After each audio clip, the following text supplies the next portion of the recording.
What up, guys? It's Vico here. Today, we're going to show you how to set up GoHighlevel Calendar properly. Step-by-step video walkthrough. Going to show you from the start to the beginning to make sure that the appointment that your virtual assistant going to be booking for you and your client is going to be showing up properly on your Google Calendar, as well as notifying the right person and as well as adding that lead to the appointment reminder campaign. And if you're coming here from other calendar or scheduling software such as Calendly, make sure that you actually get an account and actually try this process out. GoHighlevel Calendar is legit one of the most robust calendar that we personally have used for our agency, to make sure that you don't take my word for it and go ahead and try it for yourself. So if anyone who have not known me yet, my name is Vico Khang from Vico Online Consultant. I run a multi-six-figure marketing agency that serves real estate agents in Australia and New Zealand to get more listing and be more profitable in their business. At the same time, we also an official GoHighlevel partner. We have actually onboarded 200 plus agency owner onto the software at this time of recording. So if you haven't got an account yet, make sure that you actually click the link on the description to make sure that you are actually using our affiliate link to get an account to get that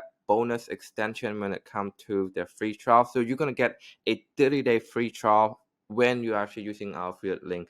So Highlevel itself is originally offer a 14-day free trial, but because we are an official partner with them, you are actually getting the benefit of the 30-day extension when it comes to the free trial, as well as qualify for our bonus gift and our snapshot. If you want to know more detail about the bonus gift and the help and the support, the snapshot that we actually offer for new user, as aka new affiliate that join Highlevel through us, make sure that you also check the link in the description as well.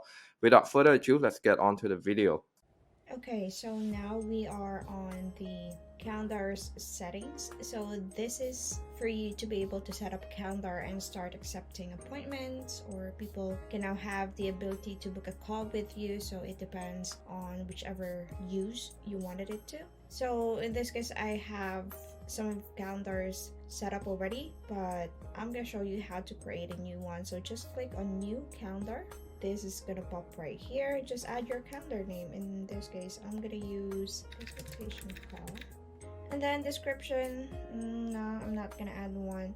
Appointment title, so this says contact name. This is actually a custom values. If your customer, your client, your prospects inputs their name in the calendar page or the appointment page, it's gonna pull up their name, and it's gonna show in your appointments list and at the same time on your contacts list. You can also add a couple of things. Maybe this one is consultation, and then the name.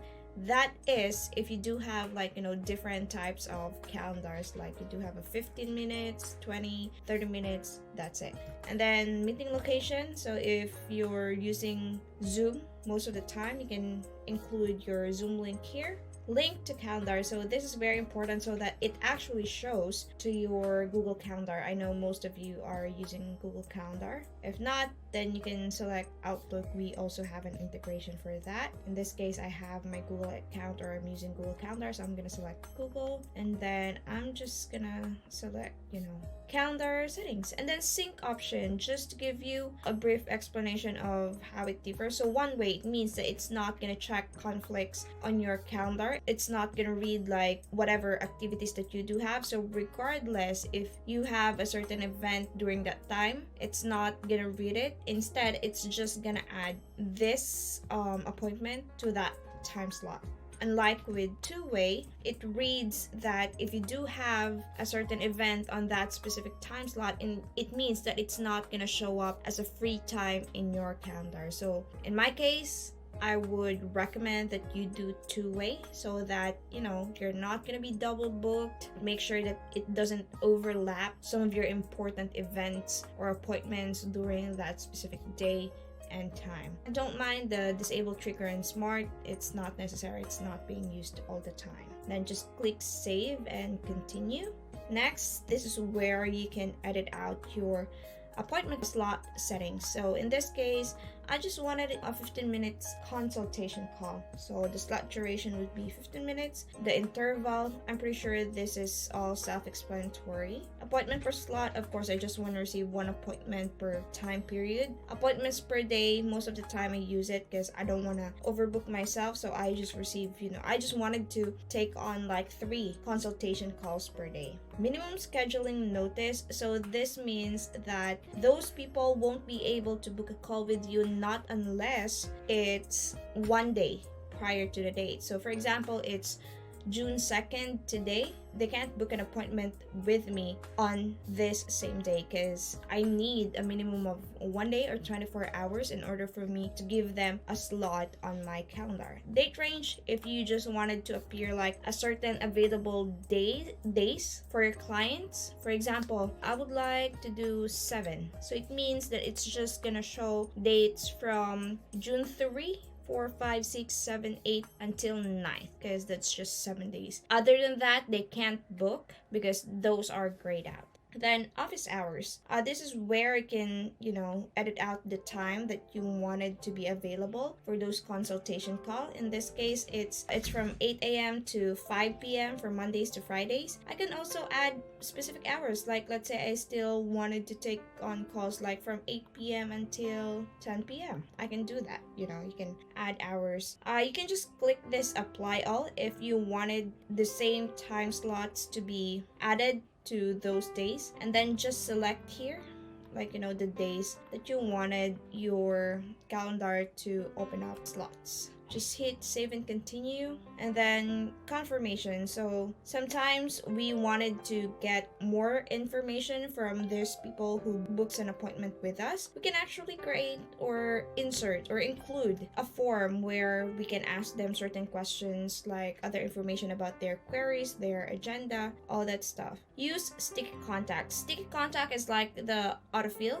The autofill contact information so that those people doesn't have to type every little thing that they have. Notification and additional options. This is where you configure, notifications for this certain appointments. In my case, I would also recommend that we want the calendar to auto-confirm all the appointments. However, if you still wanted to do some manual confirmation for all of those, if you feel like you can't be available all the time and there would be necessary changes to your time, then you can just tick it off.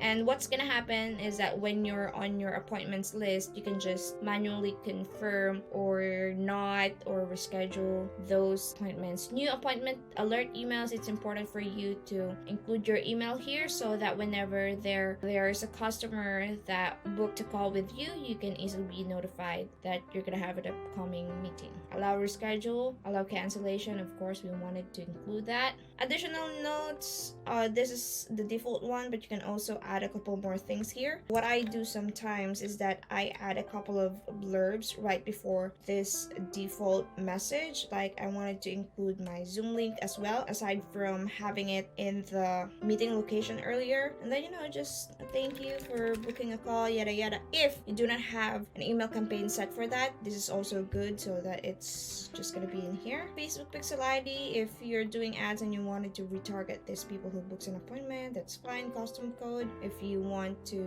make your calendar beautiful, you can do so. Form submissions, so you can just simply add a custom thank you message right here. Or if you still wanted to redirect them to other websites, you can do so. Just select this one and then enter the website or the URL that you wanted them to get redirected. So if that's done, then just make sure to hit complete. And then you have here your calendar. Calendar link is that when you click this, that's gonna be the full calendar that you have. So I'm sure that this is pretty cut out when I'm recording this, but this is how it's gonna look like at the moment. You can just grab the link that you have above, but I can also show you how you can make it branded, but you need to embed this link to your website if that's already set up so it looks more professional and branded. That's it for this calendar tutorial.